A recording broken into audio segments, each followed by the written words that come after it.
ఎంతో టేస్టీ వాంగీబాత్ అండి. ఎలా తయారు చేసుకోవాలో చూపిస్తాను. మీరు పిల్లలకి లంచ్ బాక్స్లో పెట్టినా, మీరు బాక్స్ తీసుకెళ్ళినా కానీ, పొద్దున్నే మీరు టిఫిన్గా కానీ, నైట్ టిఫిన్గా కానీ ఎలా అయినా సరే తినొచ్చండి. చాలా టేస్ట్గా ఉంటుంది వాంగీబాత్. ఇవి మా చెట్టు వంకాయలండి. వాంగీబాత్ చేసుకుందాము. చూడండి ఎంత బాగున్నాయి. చూడండి ఎంత బాగున్నాయి వంకాయలు.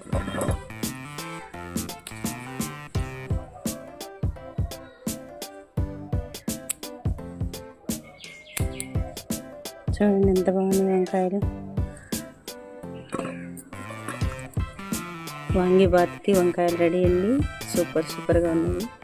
ఎంత ఫ్రెష్గా ఉన్నాయి చూడండి వంకాయలు. ఇది వేరే చెట్టు అండి, ఇదొక చెట్టు అనమాట. ఒక 350 గ్రామ్స్కి రైస్కి చేసి చూపిస్తాను.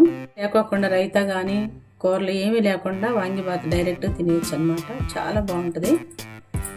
ఈ కావాల్సిన పదార్థాలు నువ్వు బాస్మతి రైస్కి మీరు మామూలు రైస్ అయినా వాడుకోవచ్చు. 125 గ్రామ్స్, ఇది 250 గ్రామ్స్, ఇప్పటికి 375 గ్రామ్స్.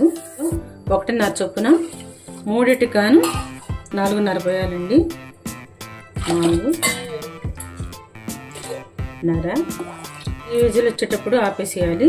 కొంచెం సాల్ట్ వేసుకుని, కొంచెం పొడిగా వస్తుంది. ఇలా అయితే కొంచెం నెయ్యి వేస్తున్నాను, నూనె అయినా వేసుకోవచ్చు. 3rd విజిల్ వచ్చేటప్పుడు తీసేయాలి. ఈ పొడి వేస్తేనే వాంగీబాత్ అనమాట, అంత రుచిగా ఉండేది కూడా. ఉప్పు 1 స్పూను, నేను ఇప్పుడు తీసుకున్న బియ్యానికి క్వాంటిటీ అండి ఇది. అలాగే కొంచెం మినపగుళ్ళు 1 స్పూను, డ్రై రోస్ట్ చేసుకోవాలి ఇవన్నీ కూడా. 1 స్పూన్ ధనియాలు, నువ్వులండి, కాస్తంత చెక్క, 4 లవంగాలు, 2 యాలకులు.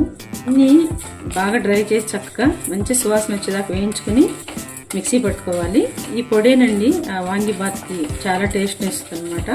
ఎండు కొబ్బరి ముక్కలు కాసిని, కొంచెం బిర్యానీ ఆకు, కాస్తంత జీలకర్ర, ఒక 4 ఎండుమిర్చి, అన్నీ వేగిపోయినాయి, మంచి సువాసన వస్తున్నాయి. ఆరనిచ్చి మిక్సీ వేసేసుకుందాము. ఎన్నైనా కొంచెం చింతపండు కూడా వేస్తున్నాను, ఒక 2 రెమ్మలు అంతే. ఇలా వంకాయలకి మనం నీళ్ళలో ఉప్పు వేసి కోసుకోవాలన్నమాట. సన్నగా కోసుకోవాలి. ఇది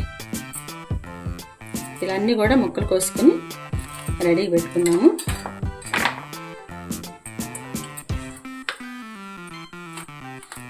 చిన్న ముక్క మొత్తం వేసేసుకోవచ్చు అనమాట, అడ్డంగా కొయ్యాల్సిన అవసరం లేదు. కాడతో సహా వేసుకోవచ్చు. 1 ఉల్లిపాయ, 2 పచ్చిమిరపకాయలు కూడా కట్ చేసి పెట్టుకోవాలి. పొడి కోసం వేయించి పెట్టుకున్నటువంటి ఎండు కొబ్బరి ఇవన్నీ కూడా ఆరిపోయినవి మిక్సీ వేసేసుకుందాము. కారానికి తగ్గట్టుగా వేసుకోండి. ఎండుమిర్చి, కొంచెం పసుపు కూడా వేసుకుందాము. ఇలా పొడి వేసుకుని రెడీ పెట్టుకోవాలి. ఎంత మంచి వాసన వస్తుంది. ఒక గిన్నెలో తీసుకుని పక్కన పెట్టుకుందాము. పెట్టుకుని కొన్ని వెల్లుల్లిపాయలు వేస్తున్నాను, మీ ఇష్టము, మీ చాయిస్, వేసుకోవచ్చు వేసుకోకపోవచ్చు. వెల్లుల్లిపాయ కూడా రెడీగా పెట్టుకున్నాము. మిక్సీ వేసింది. నెయ్యి అయినా పర్వాలేదండి, నూనె అయినా పర్వాలేదు. నెయ్యి వేస్తున్నాను. మనం శనగపప్పు, మినపప్పు, అలాగే ఆవాలు, కొంచెం జీలకర్ర, కొంచెం ఎండుమిర్చి, కొంత పసుపు, ఒక 1/2 కప్పు పైన పల్లీలు, కొంచెం జీడిపప్పు, చిటికెడు మెంతులు, వేపాకు, అల్లం వెల్లుల్లి పేస్టు, తరుగు, 2 పచ్చిమిరపకాయలు. నెయ్యి కానీ ఆయిల్ కానీ కొంచెం ఎక్కువగా పడుతుంది, ఎందుకంటే రైస్ ఉంది, వంకాయలు ఉన్నాయి కాబట్టి. కొంచెం ఇంగువ, వేగిపోయినాయి వంకాయలు వేసేసుకుందాము.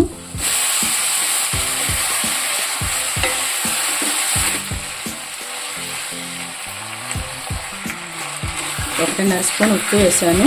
లో కానీ మీడియంలో కానీ పెట్టుకుని మగ్గించేసుకోవాలి.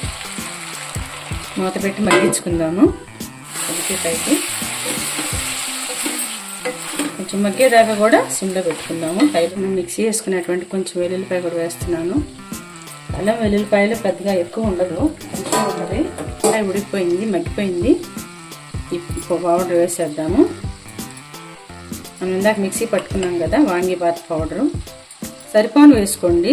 ఒకవేళ కొంచెం ఎక్కువ అవుతుంది అనుకుంటే తగ్గించుకుని వేసుకుంటే సరిపోతుంది. కొంచెం ఇంత మిగిలింది, ఇది ఇంకోసారి అయినా వాడుకోవచ్చు అనమాట. ఇదంతా కూడా కలిసేటట్టుగా ఒక 2 ముక్కలన్నీ కూడా కొంచెం ఇదైపోకుండా నెమ్మదిగా తిప్పుకోవాలి. ఇంకొక స్పూన్ కూడా వేస్తున్నాను. ఇదంతా కూడా బాగా కలిసేటట్టుగా ఒక 2 మినిట్స్ కలగలుపుకుందాము. పొయ్యి మీదే మగ్గిపోయింది బాగా. ఇలా పైకి కిందకి చక్కగా కలిపేసుకుందాము.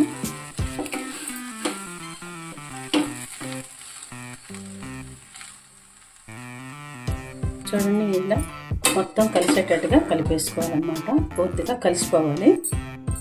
ఒక 2 మినిట్స్ పొయ్యి మీదే ఉంచి ఇలా కలుపుకోవాలి. ఈ పొడంతా కూడా రైస్కి పడుతుంది. మీరు అసలు ఇంకా రైతా గీతా కూరలు ఏం అవసరం లేదు, డైరెక్ట్గా తినేయచ్చు. చాలా రుచిగా ఉందండి. ఎంత బాగుందో వాంగీబాత్ రెడీ అయిపోయిందండి. పొడంతా కూడా చక్కగా సరిపోయింది రైస్కి. కొంచెం కొత్తిమీర కూడా వేసుకుందాము.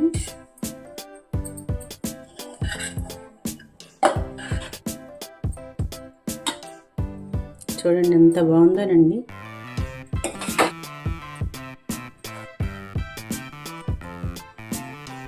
ఎంతో రుచికరమైనటువంటి వాంగీబాత్ రెడీ అండి. చాలా చాలా రుచిగా ఉంది, అద్భుతమైన రుచిగా ఉందన్నమాట. మీరందరూ కూడా తయారు చేసుకుని ఎలా ఉందని చెప్పి కామెంట్ పెట్టండి. మీకు నచ్చితే షేర్ చేయండి, ఒక లైక్ ఇవ్వండి. సబ్స్క్రైబ్ చేయకపోతే సబ్స్క్రైబ్ చేయండి. మీరు బెల్ ఐకాన్ నొక్కితే కనుక మీ అందరికీ కూడా రోజు నేను చేసేవన్నీ రెసిపీస్ వస్తాయి. థ్యాంక్ యూ సో మచ్ అండి.